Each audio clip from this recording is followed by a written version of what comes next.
Assalamualaikum warahmatullahi wabarakatuh. Anak-anak, bagaimana kabar kalian? Bapak berharap kalian di sana sehat-sehat saja. Kalian telah memasuki semester 2. Pada kesempatan kali ini kita akan mempelajari tentang peta konsep pada bab 3, yaitu tentang Khulafaur Rasyidin. Sebelum pelajaran kita mulai, mari kita bersama-sama buka dengan bacaan basmalah. Bismillahirrahmanirrahim.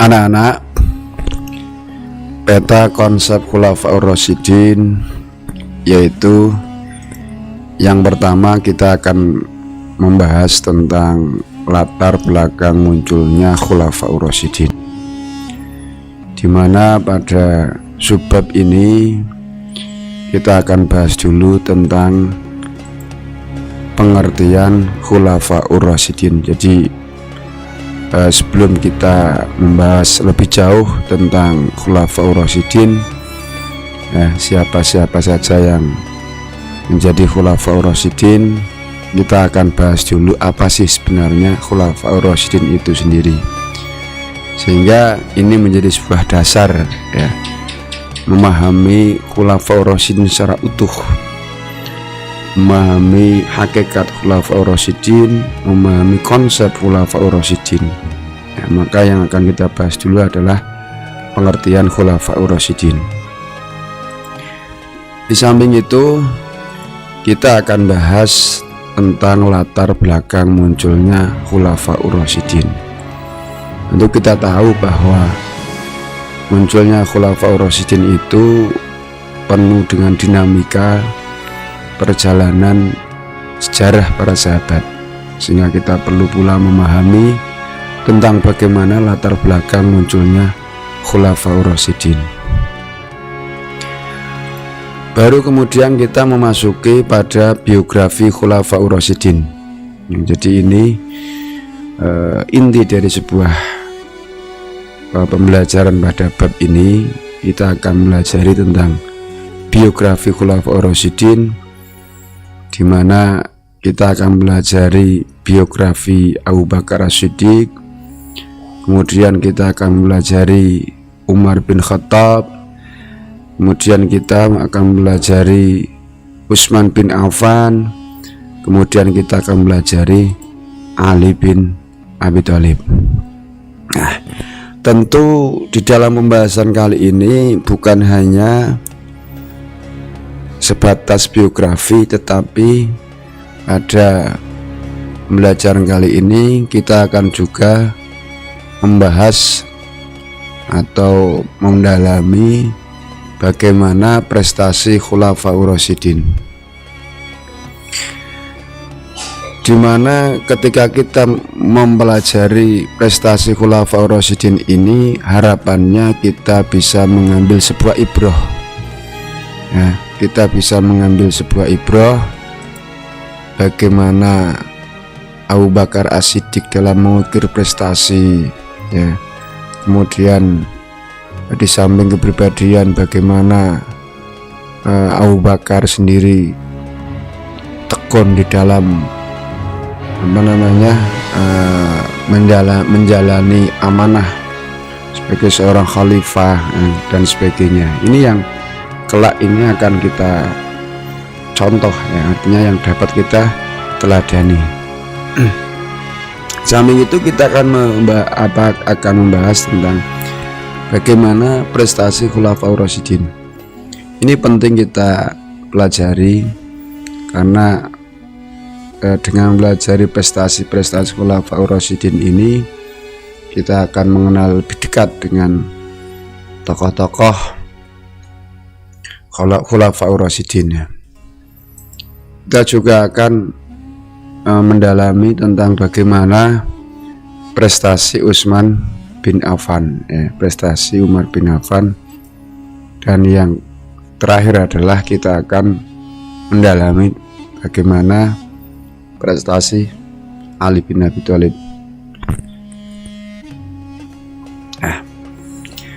Dengan mempelajari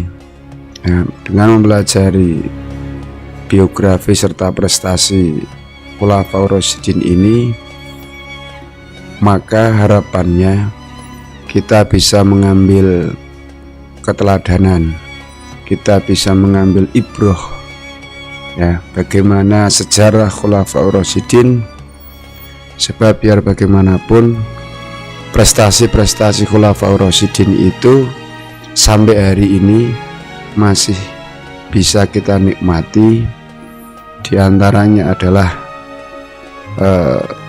mushaf, misalkan mushaf Al-Quran, ya, mushaf Al-Quran, di mana pada zaman Abu Bakar, Umar, pada saat Umar itu sudah dimulai pembukuan Al-Quran. Kita tidak bisa membayangkan jika seandainya Al-Quran tidak terbukukan, maka mustahil kita akan bisa mempelajari Al-Quran. Kita patut berterima kasih kepada para sahabat, terutama Khulafaur Rasyidin ini yang telah membukukan Al-Quran sehingga sampai hari ini kita bisa membaca Al-Quran. Nah, sebagaimana mushaf itu adalah yang sampai pada tangan kita adalah mushaf Utsmani. Di antara prestasi yang lain adalah misalkan kalender Hijriyah. Ini kan prestasi yang telah diukir oleh Umar bin Khattab, sehingga kita umat Islam bisa memanfaatkan kalender itu sampai hari ini. Dan masih banyak lagi prestasi-prestasi yang telah diukir oleh Khulafaur Rasyidin. Nah, nanti kita akan pelajari, ya. Jadi kesimpulannya bahwa peta konsep pada kesempatan kali ini atau pada pertemuan kali ini, yang pertama adalah kita akan membahas tentang latar belakang munculnya Khulafaur Rasyidin. Tentu di situ ada pengertian Khulafaur Rasyidin, kemudian latar belakang. Setelah itu kemudian kita akan membahas tentang biografi Khulafaur Rasyidin yang meliputi biografi Abu Bakar As-Siddiq, meliputi biografi Umar bin Khattab, meliputi biografi Utsman bin Affan, meliputi biografi Ali bin Abi Thalib, serta bagaimana prestasi keempat sahabat tersebut atau keempat khalifah Khulafaur Rasyidin tersebut. Lantas bagaimana, apa sih karakter yang akan dikembangkan pada pembelajaran kali ini atau pada pembelajaran bab 3 ini atau tentang Khulafaur Rasyidin ini?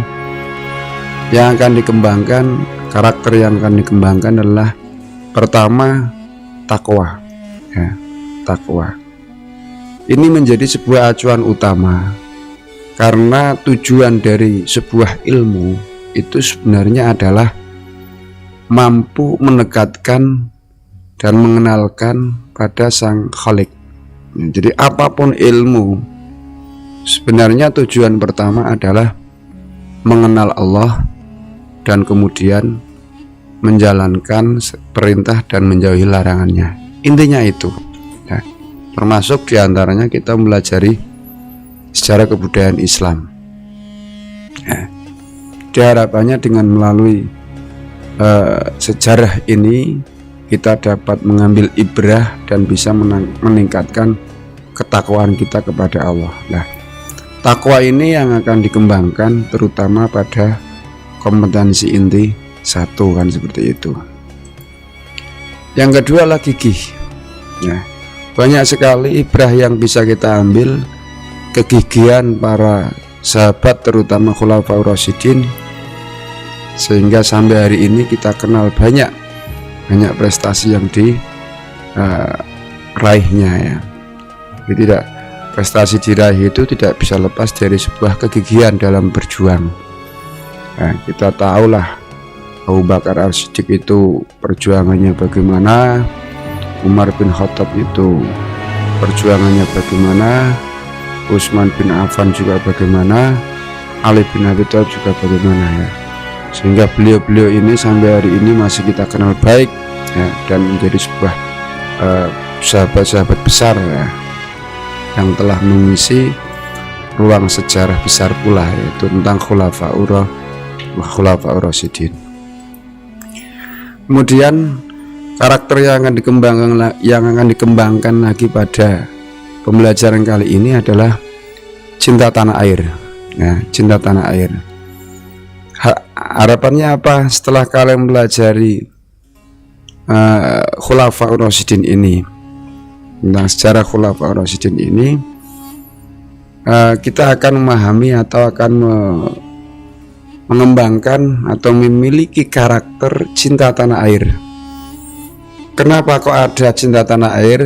Apa kaitannya dengan sejarah Khulafaur Rasyidin? Kita tahu bahwa terselenggaranya atau bisa dilaksanakannya ajaran Islam itu tidak bisa lepas dari ketentraman, kenyamanan, keamanan tanah air yang kita pijak ini. Dengan tanah air yang aman, dengan tanah air yang kondusif, maka ajaran Islam ini dapat kita laksanakan dengan baik. Nah, untuk tetap menjaga kondusivitas, menjaga agar tanah air ini tetap aman, damai dan sebagainya, tentu harus ada rasa kecintaan terhadap tanah air dari semua komponen elemen bangsa, sehingga dari sini kita bisa sama-sama menjaga tanah air kita ya, sehingga ketika tanah air kita aman, maka kita akan mudah pula di dalam mengimplementasikan ajaran-ajaran agama Islam, kan seperti itu. Jadi penting kemudian kita kembangkan karakter cinta tanah air. Jadi kalian juga harapannya bisa mengambil sebuah ibroh bagaimana cinta tanah air dari sebuah pelajaran yang diberikan oleh Khulafaur Rasyidin. Di samping itu, karakter yang akan dikembangkan lagi lah semangat ya, semangat di dalam mencari ilmu, semangat di dalam berjuang ya, semangat di dalam aktivitas baik di sekolah, di masyarakat, di keluarga, terutama di dalam hal-hal yang positif. Di samping semangat, kita juga harus peduli. Nah, karakter yang lain yang akan kita kembangkanlah peduli terhadap sesama, terhadap lingkungan, terhadap teman-teman ya.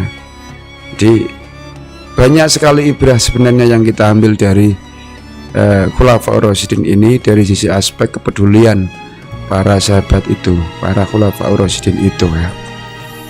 Sehingga ketika kita mempelajari Khulafaur Rasyidin, harapannya kita telah membawa, kita telah menangkap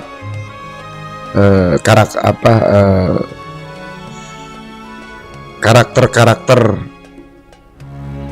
para sahabat itu, terutama kepedulian mereka terhadap sesama, sehingga kita bisa contohnya ya, seperti itu. Ini sifat peduli. Yang terakhir adalah kreatif ya, karakter kreatif. Kreatif itu adalah sebuah kunci. Sebuah peradaban itu akan berkembang dengan baik ya. Jadi Bapak berharap pula dengan kalian juga memiliki kreativitas di dalam belajar ya, tidak hanya mengandalkan apa yang telah diberikan oleh Bapak Guru atau Ibu Guru, tetapi kalian bisa berinovatif, berkreatif, mencari sumber belajar lain yang sekiranya dapat dimanfaatkan di dalam menunjang proses pembelajaran, kan seperti itu. Nah, jadi itu peta konsep yang nanti akan kita pelajari pada bab Khulafaur Rasyidin ini, sehingga kiranya Dengan peta konsep ini kalian telah mempunyai gambaran, kira-kira apa yang akan kalian pelajari tentang Khulafaur Rasyidin tersebut, kan seperti itu. Demikian yang dapat Bapak sampaikan. Kurang lebihnya mohon maaf. Mari kita tutup pelajaran kali ini dengan bacaan hamdalah. Alhamdulillahirabbil alamin.